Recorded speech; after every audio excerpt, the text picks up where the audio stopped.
Merci de rester avec nous. C'est la seconde partie de New World Forum. Nous parlons cette semaine de sexe et de drogue en milieu scolaire, analyse sociologique et pistes de solutions avec deux sociologues, Alex Kambitib Dantare Djabigou.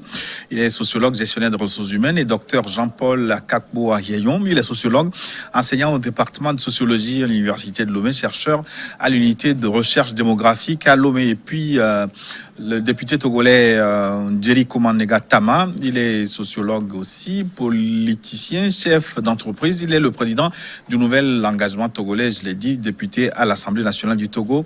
Chers invités, merci de rester avec nous pour aborder cette seconde partie.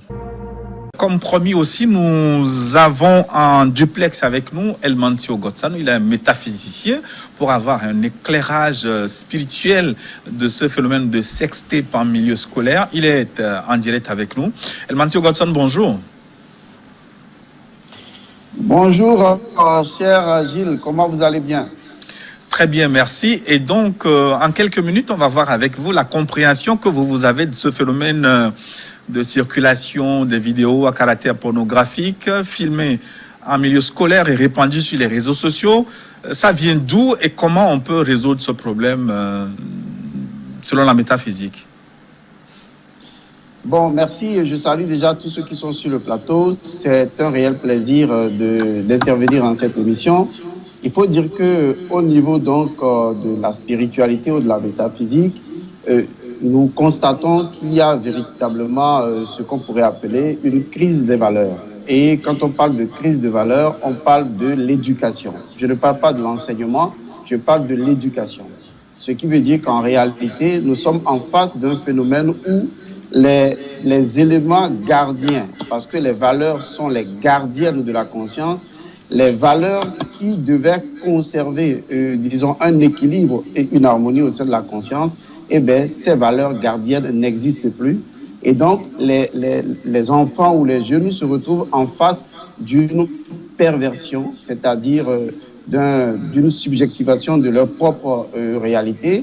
Et à partir de ce moment, eh bien, ils posent des actes qu'ils jugent être bien pour eux, mais qui en réalité ne conviennent pas aux normes des valeurs universelles. Donc pour nous, il s'agit d'une crise identitaire, une crise spirituelle, une crise métaphysique, et c'est à ce niveau qu'il faut justement régler le problème.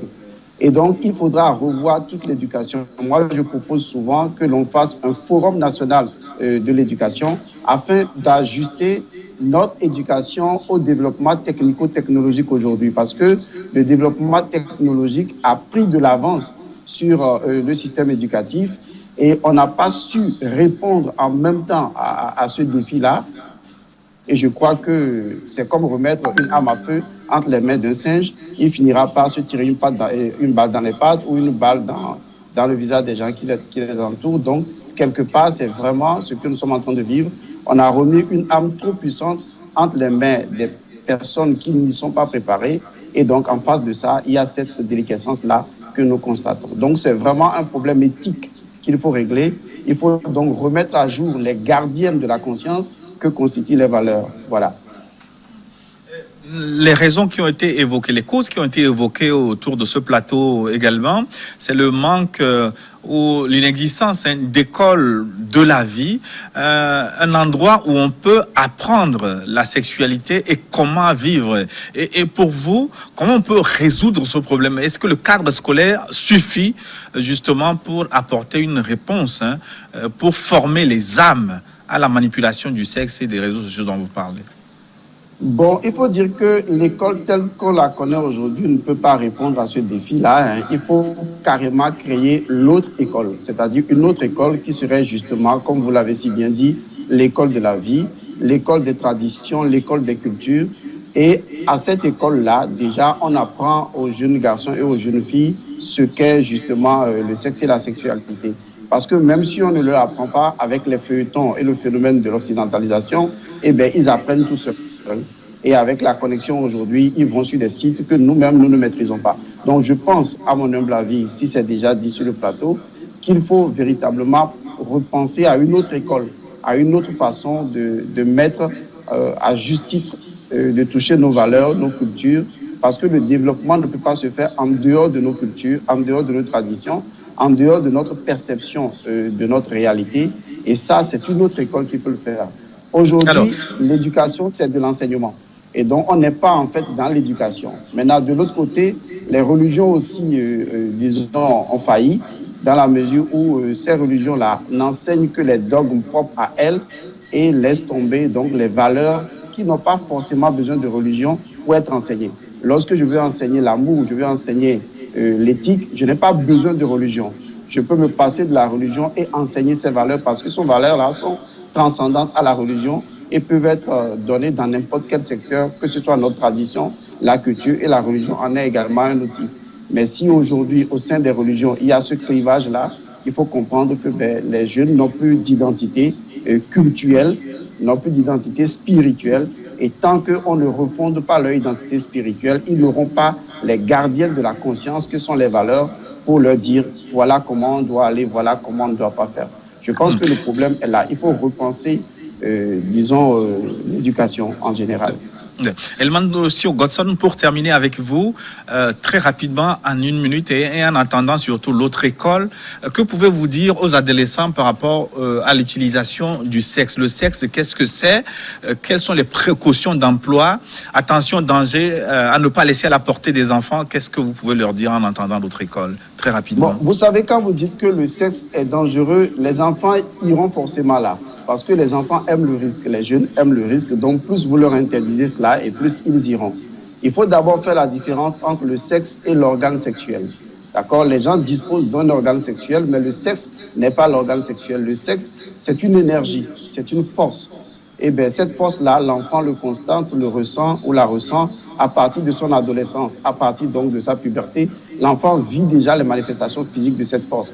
Donc, avant même cette période ou au moment de cette période-là, il faut lui enseigner ce que c'est que le sexe, c'est-à-dire l'énergie sexuelle, et qui, à un moment donné, ira en s'accroissant et va vouloir déstabiliser, n'est-ce pas, son équilibre personnel. Et donc, à partir de ce moment où l'enfant comprend ce qu'est le sexe, c'est-à-dire cette énergie-là, il peut mieux gérer son organe sexuel. Donc, je répète, l'organe sexuel est différent donc du sexe ou de la sexualité, qui, en fait, est une pure énergie. Donc, il faut, à un moment donné, penser toujours à cette école-là. Parce que l'enfant ou l'adolescent ne peut pas se prendre en charge. Il sera difficile, sans modèle, sans exemplarité, de se prendre en charge, puisque lui, il vit déjà une réalité. Il faut qu'il y ait des conducteurs, des mentors, des personnes qui, justement, cadrent le jeune afin de l'aider à méditer, d'accord, à se spiritualiser, à transcender sa bestialité, à transcender cette partie animale qui veut s'exprimer à tout vent, afin que sa volonté puisse apporter ce que les Égyptiens appellent le djed ou l'équilibre. Donc cet équilibre-là, c'est justement aux parents, c'est à la société de fournir cet équilibre à l'enfant. Bon, notre société n'étant plus ce qu'elle était comme auparavant, eh bien voilà, on en subit les conséquences. C'est une leçon en fait. Moi, je ne vois pas que ce soit une affaire négative, c'est une leçon à toute la société togolaise pour que nous repensions notre système éducatif. C'est mon point de vue. Merci. Elmancio Godson, métaphysicien, merci de votre éclairage. Nous aurons l'occasion de revenir sur cette question avec sa dimension spirituelle. À retour donc à notre plateau, et comme je le disais, nous sommes rejoints par Djeli Koman-Negatama, qui est député à l'Assemblée nationale, homme politique, donc président du Nouvel Engagement Togolais, avec une vieille teinture sociologique aussi, parce qu'il a fait... Non, j'ai une licence en sociologie. Je n'ai pas le niveau aussi élevé que ce que j'ai en face de moi, mais bon, ça va, j'ai des rudiments. Donc, vous avez publié un article sur le sujet, sur votre blog. Vous avez alerté sur la non-envie de répondre d'abord, de vous répandre sur cette question avant d'être poussé par un de vos militants. Alors, pourquoi n'aviez-vous pas eu envie de parler de cette question? Et vous, pourquoi n'êtes-vous pas choqué par ces vidéos qui ont circulé? Parce qu'en vous lisant, vous sembliez dire que ce n'est pas un phénomène aussi nouveau que ça. Non, je ne suis pas choqué parce qu'avant tout, il faut mettre la chose dans son cadre. On a près de 1 million jusqu'à 2 millions éventuellement, même de personnes impliquées dans l'enseignement, dont des apprenants.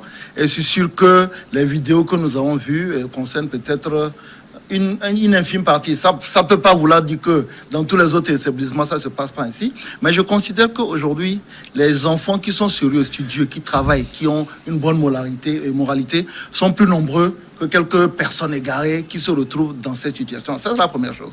La deuxième chose, je pars aussi du principe, je ne connais pas les conditions dans lesquelles ça s'est mis, mais je pars aussi du principe, en me mettant dans la peau de l'ado que j'ai été, que très peu de jeunes vont pouvoir faire une vidéo comme ça pour qu'elle soit vue. Aujourd'hui, les enfants, ils fonctionnent en réseau, surtout avec WhatsApp. Il se passe les choses sous le boiseau, mais l'ennui, c'est qu'il suffit tout simplement qu'une ou deux personnes partage dans un groupe, du groupe ça va, et puis ça devient un énorme buzz. Je n'ai pas eu l'impression sur les vidéos que j'ai vues, peut-être que j'en ai pas vu toutes, mais que c'était quelque chose que les enfants ont voulu forcément mettre sur la place publique pour, d'une part, peut-être même provoquer leurs parents en disant voilà ce qu'on peut faire. La troisième chose, et c'est ce que j'ai dit dans ma tribune, c'est que la base, c'est l'éducation, l'éducation de la maison. Malheureusement, beaucoup de parents font une sorte de dérogation, ils confient l'éducation de l'enfant à l'école. Mais non, si vous ratez l'éducation à la maison, entre 2 ans pour les enfants qui sont trop précoces, entre 3 ans à la limite jusqu'à ce que l'enfant aille à l'école, ben le reste, vous le loupez complètement. Donc, je ne dis pas que c'est anodin. Si j'ai un enfant que je vois en train de faire ce que les enfants la font, je serais choqué. Mais je dis qu'au même moment, il ne faut pas non plus qu'on en fasse, qu'on ne raisonne pas à induction, qu'on donne l'impression que toute la jeunesse togolaise est complètement dévoyée. Non, il y a des enfants. Vous prenez une classe comme ça, vous aurez peut-être 2 ou 3 ans de jeunes qui sont en train de papoter, de faire ça, et d'autres vont dire non, ça ne nous intéresse pas. Et donc, ce que je voulais dire dans ma tribune, c'est que ne généralisons pas. Ne jetons pas au genou nos enfants. On a des enfants qui, même quand ils se retrouvent avec des gens qui font ce genre d'attitude, ils disent, moi, ça ne m'intéresse pas parce qu'ils ont une bonne base. Donc voilà, c'est à peu près à quelques exemples ce que j'ai essayé de dire par là. Mais est-ce que les parents ont les moyens aujourd'hui pour assurer cette part de responsabilité qui leur revient? Les parents, vous savez, on passe sous la pression professionnelle. Contrairement à d'autres professions, on ne passe pas un concours pour être parent. C'est ça le problème. Il n'y a pas de qualificatif pour être parent. Vous avez des gens qui n'ont même pas encore fini de grandir et qui deviennent parents. Comment voulez-vous que ces personnes puissent s'occuper? C'est ça le gros problème. C'est pour ça que je dis, ne nous voilons pas la face. Vous avez des gens qui n'ont même pas encore fini, qui ne sont même pas en mesure de se prendre en charge. Justement, c'est l'occasion d'introduire une loi, de légiférer en matière. On ne peut pas légiférer, s'il vous plaît, arrêtons. Vous n'allez pas... Et Adama essaie de légiférer avec l'affaire de grossesse précoce. On s'est rendu compte que ça faisait plus de tort que de bien. Voilà, c'est-à-dire que vous essayez de légiférer dans ce domaine-là, non. C'est pour ça qu'ailleurs, il y a des services sociaux. Quand un enfant, les services sociaux se rendent compte que l'enfant ne peut pas être bien éduqué dans un foyer, on le prend, on le met dans un service social. Parce qu'il y a des parents qui ne sont pas responsables. Il y a des parents qui voient, excusez-moi du terme, qui voient des films pornographiques avec leur enfant sur leur téléphone. Comment est-ce que vous voulez qu'un tel parent puisse éduquer ses enfants? Mais au même moment, c'est pour ça que je dis, ne nous alarmons pas à excès. Les bons parents sont nombreux. Et ils nous fournissent toutes les années des élites qui vont diriger ce pays. Au même moment, ceux qui décident de s'égarer, Dieu merci, il n'y en a pas encore 1 millier. Ces personnes-là, la solution pour moi, c'est l'écoute. Il y a les psychologues qui sont dans nos pays, il y a les psychologues même scolaires, c'est de pouvoir discuter avec ces enfants, de pouvoir les faire comprendre. Comme il a dit, hein, c'est la religion qui a le plus... qui valorise plus les notions du bien et du mal. Mais dans toutes nos sociétés, quand on parle de la charte de Mandé est antérieure aux droits de l'homme, mais dans la charte de Mandé, vous avez les expressions, le bien, ce qui est bien et ce qui est mal. Donc aujourd'hui, c'est soit aux parents, accessoirement l'école. Moi, je ne mets pas tout ça là au niveau de l'école. Les parents, accessoirement l'école et éventuellement les services sociaux. Les services sociaux, on n'en a pas suffisamment. Il serait bien peut-être qu'on en ait des conseillers pédagogiques, qu'on ait des psychologues qui interviennent. Par exemple, moi, les enfants qui ont fait ces vidéos-là, il vaut mieux les envoyer chez des psychologues que de leur envoyer de leur établissement. Vous ne réglez aucun problème en leur envoyant. Vous multipliez même ce problème-là.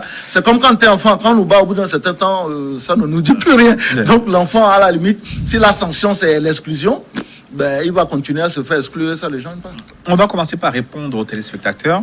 Alors, il y a une préoccupation qui rejoint la question suivante que je vous ai posée. 90 24 12, 90 24 12, que dit-il? Alors, bonjour à tous. Ne pensez-vous pas que les programmes médiatiques et les usages non contrôlés des nouvelles technologies sont des causes majeures de cette dérapage? Si oui, comment y remédier? C'est M. Sodiron Petit qui nous écrit.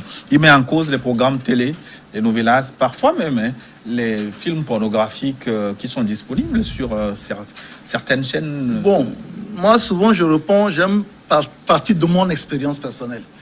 quand je regarde des gens boire de l'alcool à la télévision, je ne vais pas boire de l'alcool. Parce que mes parents m'ont dit l'alcool, c'est mauvais. Si je vois des gens danser un dombolo en se bougeant, trémoussant tout à la télévision, je ne vais pas faire la même chose parce que mon éducation de base m'a mis certaines limites. Mais quand vous êtes exposé à longueur de journée... Non, ce que je veux dire, je pense que l'exposition à tous ces phénomènes n'a d'impact direct que quand on n'a pas une base suffisamment forte pour faire la part des choses. Quand on a une base suffisamment forte, on fait la part des choses. Moi, personnellement, je raconte mon histoire. J'ai fait la compagnie des gens qui fumaient 3 paquets par jour. J'ai capoté 1 ou 2 cigarettes, j'ai jamais fumé dans ma vie. J'ai fait la compagnie des gens qui buvaient des quantités astronomiques de bière. Je ne suis jamais devenu alcoolique parce que, au même moment, la base d'éducation que j'ai, l'éthique que j'ai, la morale qu'on m'a inculquée, me fait connaître les limites de ce qui est bien et ce qui n'est pas bien. Donc, pour moi, la base, c'est l'éducation que l'enfant reçoit quand il est tout petit, qui lui fait comprendre que voilà, ça c'est bien, ça c'est pas bien. Autrement, vous savez, excusez-moi du terme, tout ce qu'on voit là, ça vient de chez les Blancs, entre guillemets. Mais aujourd'hui, on ne dit pas que, on n'est pas en train de crier, par exemple, sur l'éducation que reçoivent, entre guillemets, les petits Blancs, disant qu'ils sont tous. Il y a une sorte d'élite qui éduque bien ses enfants, qui leur permet de savoir ce qui est bien, ce qui est bien. Et puis ceux qui n'arrivent pas à donner une bonne éducation aux enfants, ben, ils y arrivent. Je vais terminer une chose avant de ne pas monopoliser la parole. Le gros souci qu'on a dans notre pays, c'est qu'on ne lit pas. La lecture forge la mentalité des gens. Vous imaginez aujourd'hui qu'un enfant commence le CP1 jusqu'à il a son master, il n'a jamais lu un seul livre en dehors de ce qui est au programme scolaire, et c'est quand il a réussi à photocopier. Donc du coup, on n'arrive pas à construire réellement la mentalité des gens, parce que les parents n'ont pas le temps parfois de rester là à discuter avec les enfants. On parlait de... Parce que le parent lui-même n'a jamais lu. Voilà, on parlait de sexualité, personne ne parle de sexualité avec son enfant. C'est tellement tabou que l'enfant est obligé de le découvrir de lui-même. Donc voilà, moi je ne pense pas que c'est forcément ça. Et il y avait des grossesses précoces. Là où on a le plus grand nombre de grossesses précoces, c'est dans les villages. Il n'y a pas de télé là-bas. Il n'y a pas de 13 TV ou bien machin truc. Mais si vous regardez, dans les villages, les enfants déjà à 13-14 ans, vous les voyez tous avec le gros ventre. C'est pas parce qu'ils ne l'ont fait pas mimétisme. Mais parce que, justement, il n'y a pas ces repères moraux et éthiques là qui font que les gens font n'importe quoi. Enfin, c'est mon avis. Docteur Akapoiriayon, on met en cause les contenus télé. Oui, bien sûr. Je crois que nous l'avions dit entre-temps que les TIC, aujourd'hui nous parlons de nouvelles technologies de l'information en éducation. Aujourd'hui, les TIC sont, en tout cas, ils constituent d'importants canaux de communication en matière d'éducation. Nous avons les NTIS, donc plus NTIC, mais NTIS. Donc, les technologies sont importantes. Ça, nous sommes tous d'accord. Mais en même temps, la circulation de ces supports sur les plateformes, je pense que ça revêt plutôt un caractère personnel où il faudrait que les parents doivent jouer leur partition. Ça, je le pense si bien. Parce que l'école aussi d'apprendre les dangers, les avantages mais l'école, de l'utilisation de ces... J'avais dit que l'école, c'est une institution qui s'autogère. Et donc, l'école a un droit de regard dans la gestion de... Donc, quand vous surprenez un apprenant en train de regarder une vidéo sur son téléphone en plein cours, ça veut dire que l'école doit pouvoir apporter une gestion, en tout cas, de l'usage. Le problème aussi, c'est qu'on n'apprend pas à ces élèves comment il faut utiliser ces réseaux sociaux, comment il faut les mettre à profit, parce qu'il n'y a pas que le ludique sur les réseaux sociaux. On peut les exploiter pour même gagner de l'argent. Voilà, donc je pense que les écoles doivent former les apprenants à l'utilisation des TIC. Quelle est la portée utilitaire des smartphones? Moi, je peux prendre le téléphone, je fais des recherches sur Google, je complète mes enseignements du professeur, etc. C'est assez utile. Donc, c'est en même temps utile, mais il faudrait savoir raison garder. Et ça, c'est l'école et les parents qui doivent le faire, parce que c'est les parents qui remettent souvent ces téléphones des mains. Alors, la question suivante, justement, ça rejoint l'utilisation du téléphone. On va l'adresser à Alex Djabigou. 90 78 68 90 78 68. Alors, merci beaucoup pour la pertinence du débat. Ma question est de savoir où en est-on avec l'utilisation des smartphones dans les établissements scolaires. Ces téléphones portables sont dont la mauvaise utilisation par les élèves nous amène à voir tout ce qui est mis en cause. Hein. Merci à tous les panélistes qui ont apporté leur contribution très riche à ce débat. Docteur Akapo Ahiagnon, Nouhoum, Abdoulaye depuis Guérin-Kouka. Oui, vous êtes suivi à Guérin-Kouka hein, grâce justement aux nouvelles technologies. Alex Diabigou. Oui, comme vous l'avez dit, on a longuement débattu là-dessus. Hein. Oui. Les nouvelles technologies ne sont pas mauvaises. Mais lui pose une question précise, l'utilisation du téléphone et des smartphones en milieu scolaire. Il me semble que ça a été interdit, non? Ça a été interdit. Il paraît même que les pouvoirs publics même sont prononcés là-dessus il y a quelques années. Oui. Mais moi, j'ai dit, aujourd'hui, hein, quand on voit un peu ce qui s'est passé avec la pandémie à coronavirus, où le télétravail est revenu, la question de l'utilisation des smartphones, des outils de nouvelles technologies dans la formation est revenue. Ouais. Donc c'est dire que aujourd'hui, c'est des outils quand même qu'on a qui sont importants. Le député l'a si bien dit.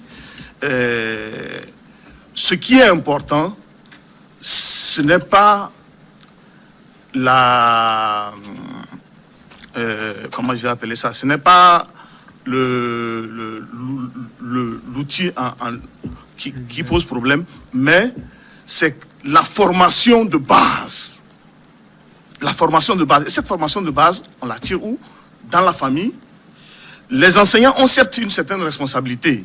Moi, je disais tout à l'heure que je ne jette pas la pierre aux enseignants parce que les enseignants ont certes une certaine responsabilité parce que les enfants passent plus de temps à l'école qu'à la maison, certes.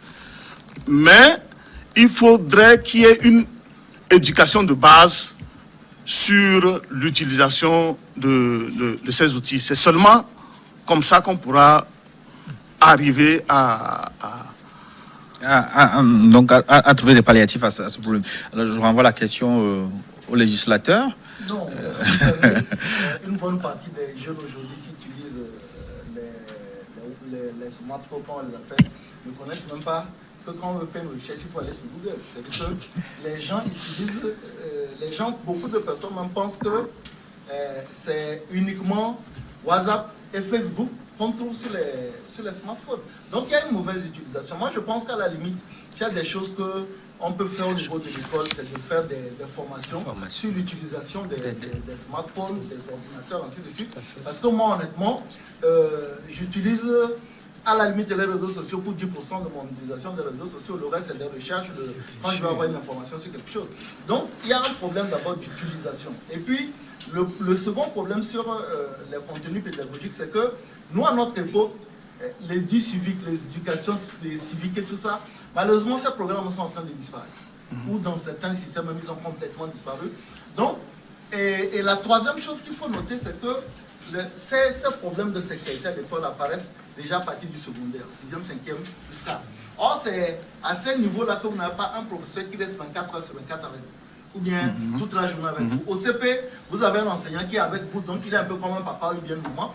Il vous suit et il voit en réalité quand vous changez d'eux. Mais au collège, le professeur il vient faire 2 heures, il fait 1 heure, donc son cours il s'en va.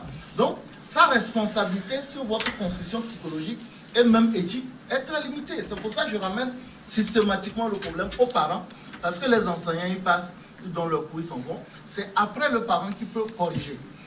Ou bien éventuellement, là, si vous vous adressez aux législateurs, c'est de dire, bon, il faut peut-être qu'on mette en place un service social, chargé de psychologues qui peut passer discuter avec les enfants, par exemple les enfants qu'on voit qui sont quand même très agités, ainsi de suite, discuter avec, et puis éventuellement les orienter vers un certain nombre d'établissements. Ça existe dans d'autres pays, des établissements, il n'y a pas de correction pour exagérer, mais des établissements où on prend quand même mieux en charge les enfants en difficulté.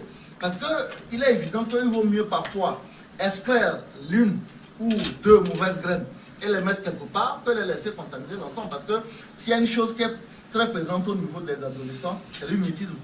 C'est-à-dire que quand les gens font, s'ils ne font pas, on se moque de lui. On dit, toi, tu as peur, toi, tu as fait quoi. Donc, du coup, mais pas de mimétisme des enfants qui parfois même ne veulent pas, mais finissent par rentrer dans certaines choses parce que les autres font et ça montre qu'on a la mode quand on le fait. Mais il y a beaucoup de questions sur l'utilisation des téléphones, des smartphones dans l'école. Mohamed de Casablanca, par exemple, dit, parce que beaucoup l'ont dit, c'est interdit. Mais pourquoi on n'applique pas? Est-ce que si l'application est trop compliquée, pourquoi ne pas justement revoir la loi? Il me semble que le micro n'est pas allumé. Voilà, oui. Je vais vous répondre tout simplement, c'est que vous ne pouvez pas interdire. Vous pouvez interdire le téléphone dans la classe, mais vous ne pouvez pas interdire le téléphone à l'adolescent. Pour 3 raisons. La première, c'est que souvent, comme le professeur l'a dit tout à l'heure, c'est souvent même le parent qui achète le téléphone à l'enfant. En disant, écoute, je veux pouvoir t'appeler quand je veux te joindre. Et quand il appelle, il achète un téléphone à clavier, l'enfant dit, il ne veut pas. Et donc, il dit, bon, ok, d'accord, je veux pouvoir te joindre, donc je t'achète le téléphone. Premier élément. Deuxième élément, un ado aujourd'hui, surtout depuis que les prix des téléphones chinois ont baissé, même si tu l'interdis, il va faire l'économie sur son argent de poche et acheter le téléphone. Donc, l'interdiction est quasiment impossible. Troisième élément, c'est que, quand on dit interdit, c'est qu'on interdit l'élève d'utiliser le téléphone, par exemple, en salle. Mais rien ne l'interdit de mettre le téléphone sur silencieux dans son sac. Et quand il sort en récréation, de se mettre dans un coin et utiliser son téléphone. Et surtout, quand il a fini ses cours et qu'il rentre, il a son téléphone dans son sac. Donc, l'interdiction, elle est purement sur l'utilisation du téléphone dans la salle. Mais quand quelqu'un, vous n'allez pas fouiller les téléphones des enfants, les sacs des enfants quand ils rentrent, et même si vous confisquez, c'est que vous leur libérez le téléphone quand ils rentrent à la maison, parce que beaucoup de parents achètent les téléphones à leurs enfants pour rester en contact. 90 22 59, 90 22 59. Ne pensez-vous pas que selon les images véhiculées, en dehors de la responsabilité première parentale, la responsabilité managériale de ces établissements soit aussi engagée? Car pour pratiquer cela, les élèves ont dû trouver libres les infrastructures des établissements. Monsieur Kondo a dit depuis Agoué, qui voudrait répondre. Merci. Je crois que j'ai eu à le soulever, cet aspect de la gestion des établissements, parce que j'ai dit bien que lorsqu'il y a du bruit dans votre maison, il faut se remettre en cause, nécessairement. Donc, il faudrait quand même que ces établissements redoublent de vigilance.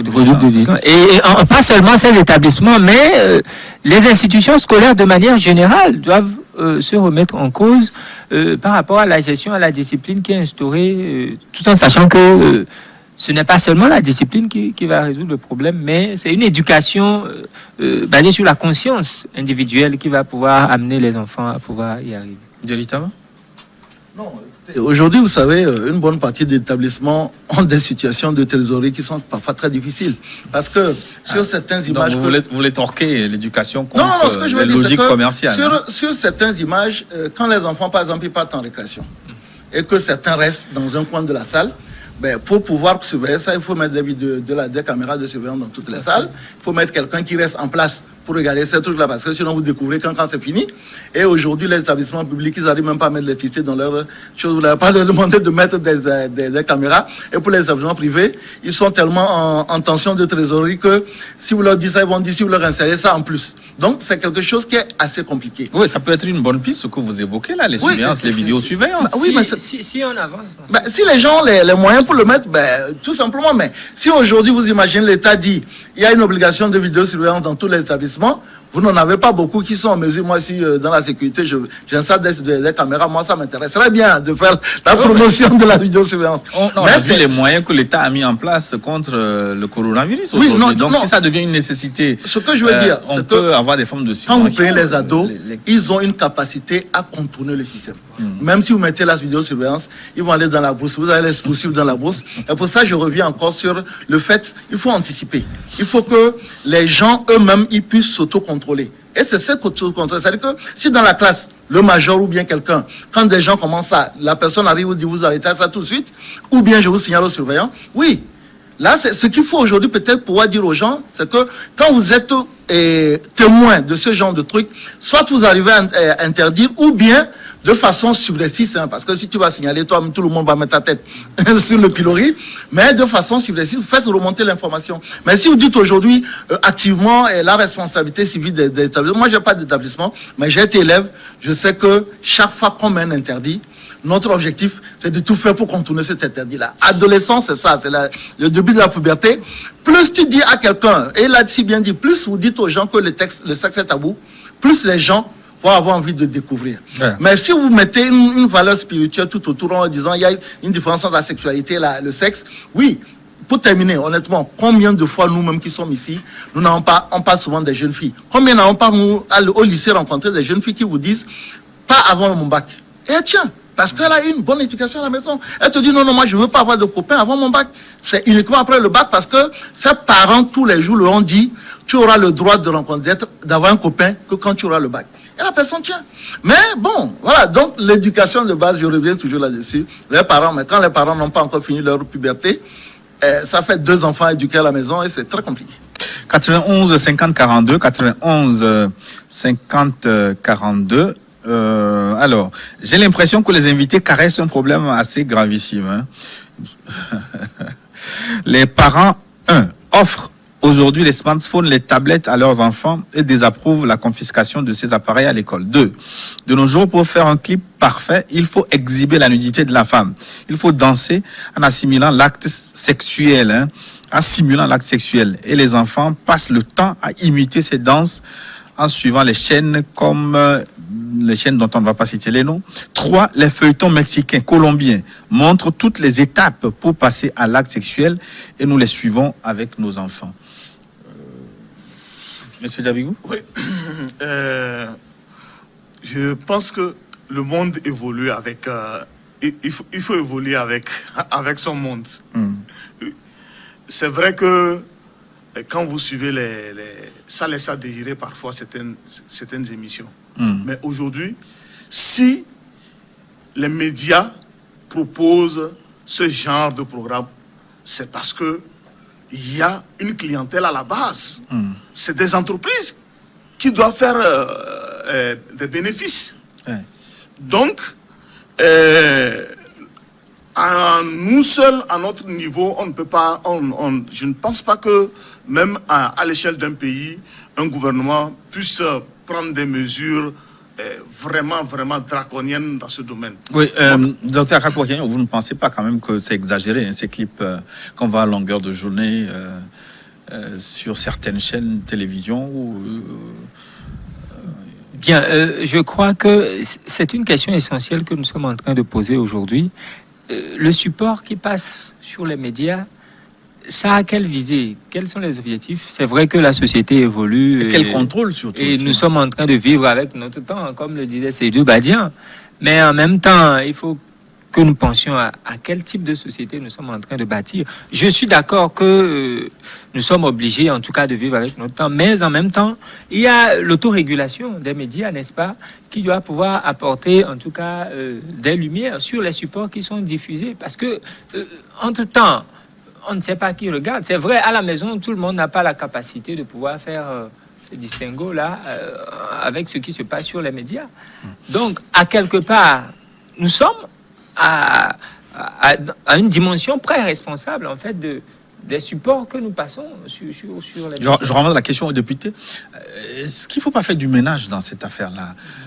Oui, mais monsieur Djeritama, quand vous voyez la télévision aujourd'hui, les clips qui circulent, les feuilletons où on s'embrasse à bout de bras, parfois même l'acte sexuel en plein midi, est-ce qu'il n'y a pas quelque chose à faire sur les médias africains? Vous savez, par exemple, quand vous prenez les chaînes françaises, il y a une classification, vous mettez 10 ans, 12 ans, voilà.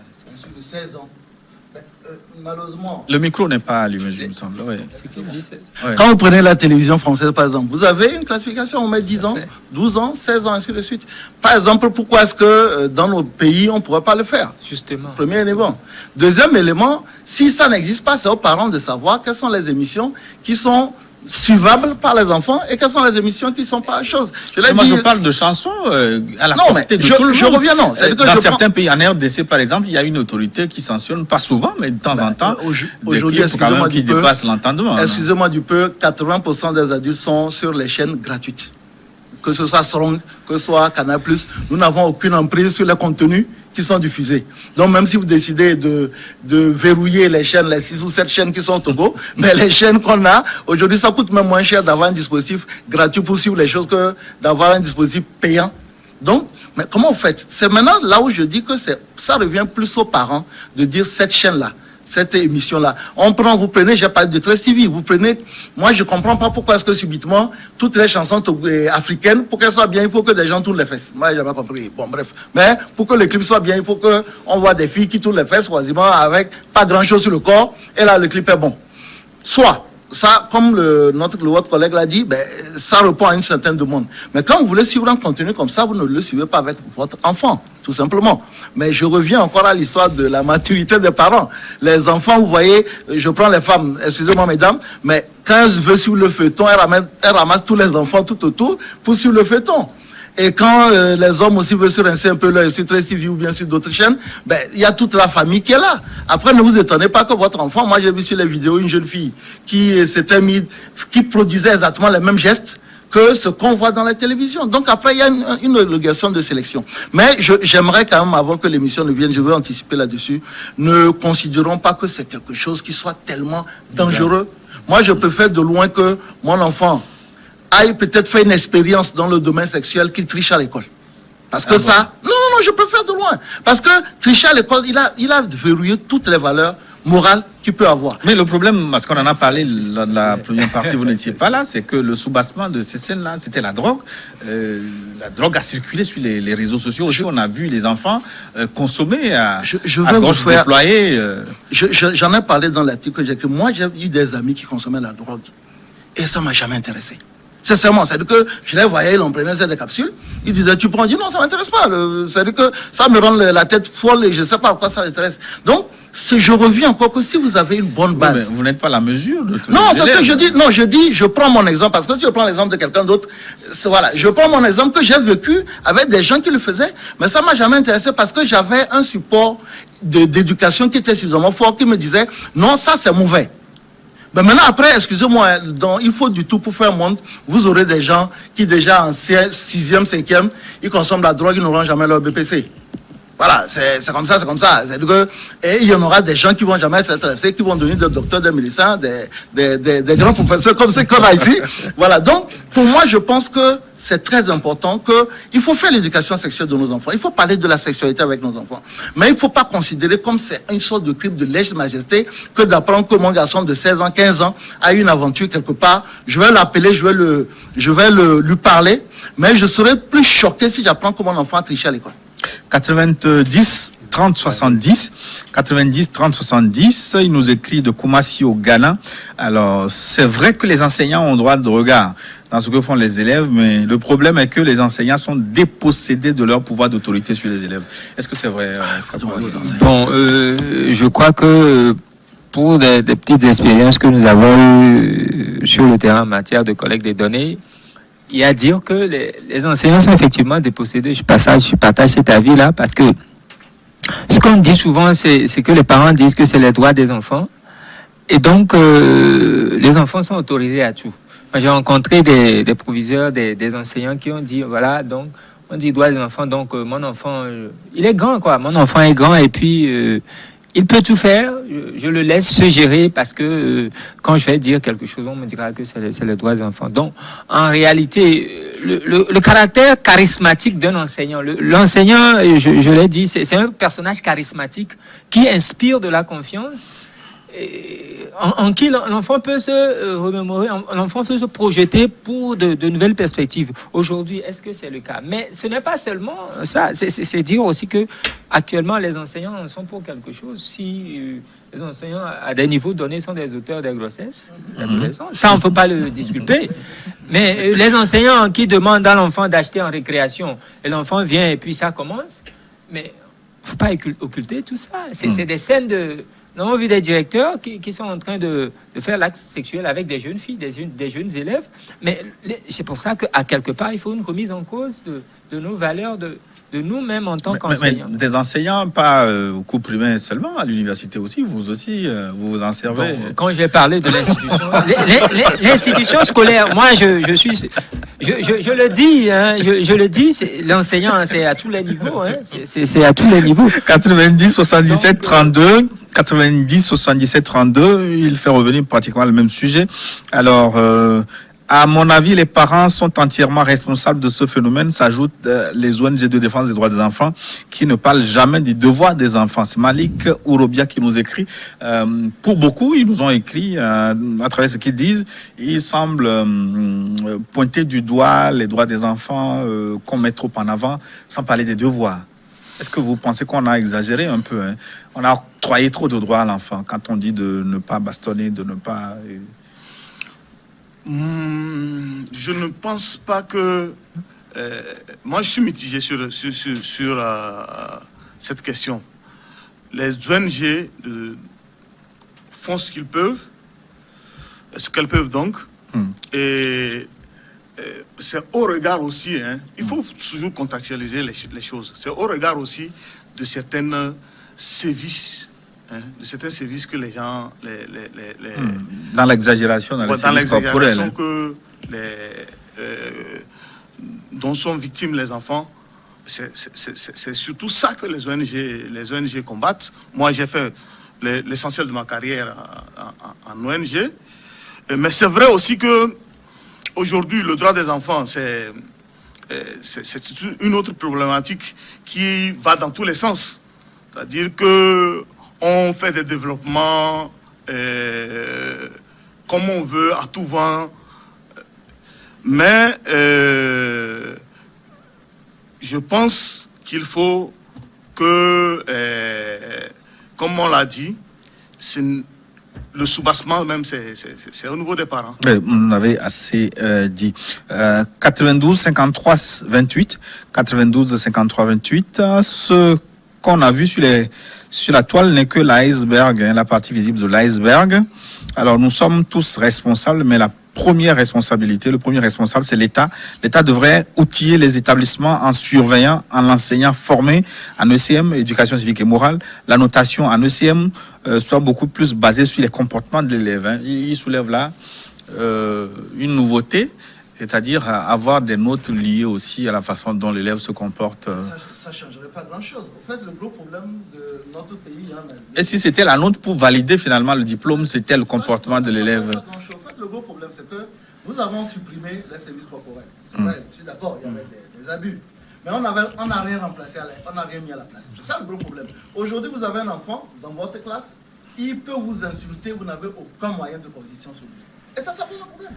C'est-à-dire que dans d'autres pays, on a mis les éléments accessoires dont j'ai parlé, c'est-à-dire avoir un service social qui n'est pas uniquement que dans la protection. Aujourd'hui, je ne parle même plus de droit, c'est des privilèges. C'est-à-dire qu'aujourd'hui, face à un enfant, l'enseignant est complètement dépourvu.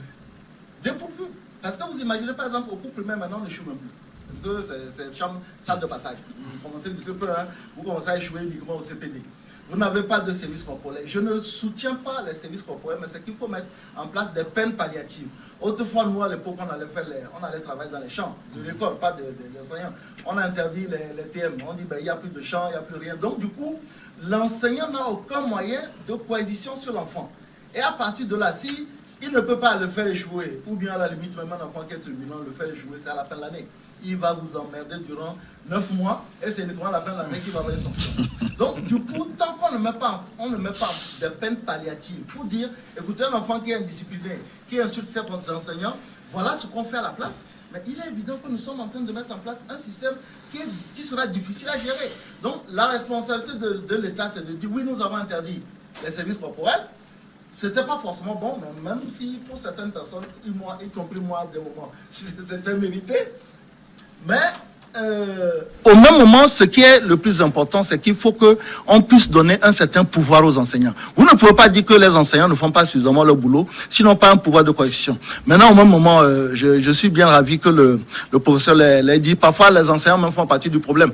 C'est-à-dire qu'il y a une expression que moi j'ai découverte assez tardivement, une expression qui s'appelle les perdièmes. Et les jeunes filles des établissements constituent les perdièmes des enseignants parce que, n'étant pas bien payés, c'était la compensation. Avec des notes sexuellement transmissibles. Des notes sexuellement transmissibles. Donc, tant qu'on n'arrive pas à régler ça, on aura toujours un problème sur notre système éducatif. 93 04 80, on va prendre encore quelques questions et clôturer notre émission. Je n'ai jamais aimé ce système éducatif sans bâton. Je le fais toujours, mais d'une façon modérée. Je me laisse savoir avec on mesure la modération. Je me sens concerné dans l'éducation et l'instruction de chaque élève de ma classe. Nous sommes en train de contribuer d'une manière ou d'une autre à la destruction de notre société. La faute n'est ni aux parents, ni aux enseignants, ni aux élèves, mais à tous. Docteur Akapoiriagnon, faut-il garder le bâton à l'école? Oui. Oui, d'accord, merci. Je crois que la question qui a amené la suppression du bâton, c'est les exagérations. si aujourd'hui nous avons des ONG qui militent dans ce domaine, c'est parce qu'à un moment donné, on a vu des enfants qui sont décédés à coups de bâton en salle de classe. Ça abondait. Des enfants qui arrivent avec des bastonnades, des blessures sur le corps. Et ça, c'est vraiment une violation de l'intimité, des droits de ces enfants-là. Mais en même temps, je pense qu'aujourd'hui, on peut éduquer sans bâton. Ce n'est pas encore un problème. Mais il y a des enfants caractériels dont le bâton peut, à des moments donnés, constituer quelque chose qui peut l'amener à la raison. Mais pas systématiquement instaurer le bâton à l'école, mais en même temps, pour des enfants identifiés comme caractériels, on peut, selon les cas, si l'enseignant le juge nécessaire, utiliser le bâton pour le redresser. Mais l'éducation scolaire peut se faire donc en toute conscience par la transmission des connaissances avec des méthodologies utilisées à dessein. Ouais, on va boucler cette émission avec cette dernière question. Ensuite, ce seraient les conclusions en 30 secondes. J'en aurais souhaité aborder aussi les mesures disciplinaires qui devaient être prises à l'encontre soit des élèves, soit à l'encontre des établissements ou non. Vous nous donnez vos points de vue. On va terminer avec le 91 00 79, 91 00 79. Alors, mon apport 1, formation aux parents sur les relations parents-enfants. 2, dans le contexte africain, papa, maman ne suffisent pas pour l'éducation des enfants. Il faut l'intervention de la grande famille. 3, des formations sur les nouvelles technologies aux enfants. Vous pouvez réagir là-dessus et ensuite peut-être aborder la question des sanctions. Quel type de sanctions à l'endroit des élèves et des établissements incriminés? Je commence avec vous, Alex Jabigo. Oui, je partage parfaitement cette contribution du téléspectateur. Fanissou Gallo. Ouais, je pense que... Gâteau. Comme il a si bien dit, il a bien résumé, il faut... de façon impliquer tous les acteurs, former les acteurs à la chose. Maintenant, très rapidement, moi je voulais revenir sur les sanctions. J'ai eu dire que ces enfants devaient être exclus. On n'en sait pas grand-chose pour le moment. Oui, j'ai dit bien, j'ai eu dire. Mais je pense que ce n'est pas la bonne méthode. Et comme on dit chez nous, il y a un adage qui dit, lorsque tu as un doigt qui te fait mal, tu ne l'arraches pas. Il y a un autre adage qui dit aussi, quand il y a une mauvaise tomate, si vous ne les enlevez pas, ça va gangréner le reste. Tout à fait. Mais tu le penses quand tu cherches à le penser. Et donc, moi, je pense que le plus important, c'est... Ouais. La sensibilisation au niveau parental. Docteur Akakpo Henyon, en 30 secondes.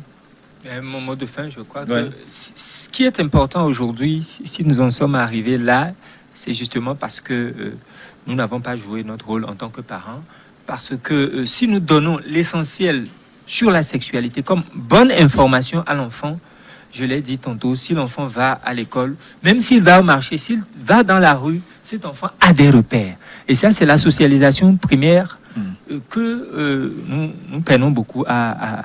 Et l'école débordée, l'école ne peut pas gérer tout. Merci, docteur Akakpo Henyon. On remercie aussi l'association des sociologues du Togo en sorte qui a facilité donc votre arrivée sur ce plateau, notamment la présidente Madame Catherine Djayouri. Monsieur le député. Écoutez, je crois que d'abord, pour aborder la question des sanctions, il faut trouver des sanctions palliatives. Ok, le bâton, c'est pas bon, mais il faut trouver des moyens pour permettre aux enseignants de pouvoir avoir un impact sur les enfants. Sinon, ça va être compliqué. Il y a des enfants qui n'ont pas besoin de bâton, il y a des enfants qui n'ont pas besoin qu'on soit derrière eux, mais ceux qui sont dans cette situation, il faut trouver des moyens. Et c'est peut-être à l'État, à nous, législateurs, de trouver une solution. Et maintenant, mon mot de fin, moi, je pense que la situation n'est pas désespérée. Les enfants que je rencontre, moi, vous le savez, je vais être dans les villages tout le temps, les enfants que je rencontre ne sont pas dans cet esprit-là. Il y a quelques brebis égarées, il y a l'effet buzz sur les réseaux sociaux parce que on est tous choqués que ce soit des enfants. Je crois qu'il y a une responsabilité des parents, il faut continuer à éduquer nos enfants, mais je ne pense pas que notre jeunesse soit complètement dévoyée, lancée sur la pornographie.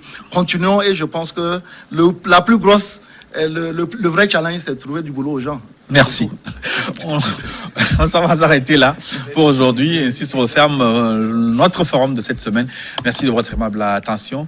On se retrouve très bientôt pour un nouveau thème. Dans un instant, une nouvelle édition sur votre chaîne préférée. À très bientôt.